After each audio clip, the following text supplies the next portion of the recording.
और बुखारी और मुस्लिम की एक और हदीस सुन लो। जब आका अलैहिस्सलाम अबू बकर सिद्दीक गार के अंदर थे, कुफार गार के रास्ते तक पहुंच गए थे, गार के मुंह तक खड़े थे और अबू बकर सिद्दीक उनके पांव को गार से देख रहे थे। अर्ज की मेरे आका, अगर ये कुफार अपने पांव की तरफ देख लें तो सामने हम नजर आ जाएंगे। देखो हुजूर के ईमान का लेवल, वहां भी यही इरशाद फरमाया, अबू बकर देखो, दो हम यहां गार के अंदर हैं, कुफार गार के दहाने के ऊपर हैं और ये जालिम हमें देख नहीं रहे। क्यों? ला तहजन इन्नल्लाह माना, वो रब हमारी यहां हिफाजत करने वाला है, अल्लाह हमारी हिफाजत करने वाला है।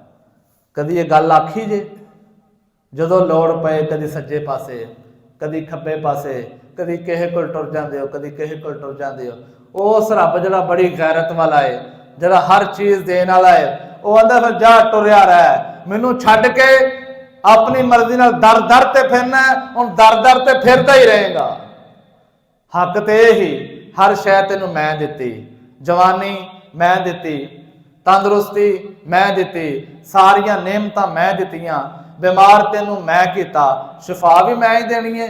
माड़ा जिहा बीमार होया तो लोगों को झोली लैके टुर गया, रब नूं रब ही नहीं समझिया। पर मैं मेरी रहमत तेरे तो पिछा हो जाती है, फिर जा लगा फिर जिथे जाना है। इस वास्ते फरमाया ला तहजन इन्नल्लाह माना। वो कुफारे मक्का सामने खड़े हैं, लेकिन रब के ऊपर तवक्कुल और भरोसा कैसा है, ये हमारा कुछ नहीं बिगाड़ सकते, क्योंकि अल्लाह ताला के महबूब सल्लल्लाहु अलैहि वसल्लम ने इरशाद फरमाया ला तहजन इन्नल्लाह माना, रब हमारा हमारे साथ है। वहां भी यही जुमला इरशाद फरमाया, अबू बकर परेशान होने की कोई लोड़ नहीं, ला तहजन इन्नल्लाह माना।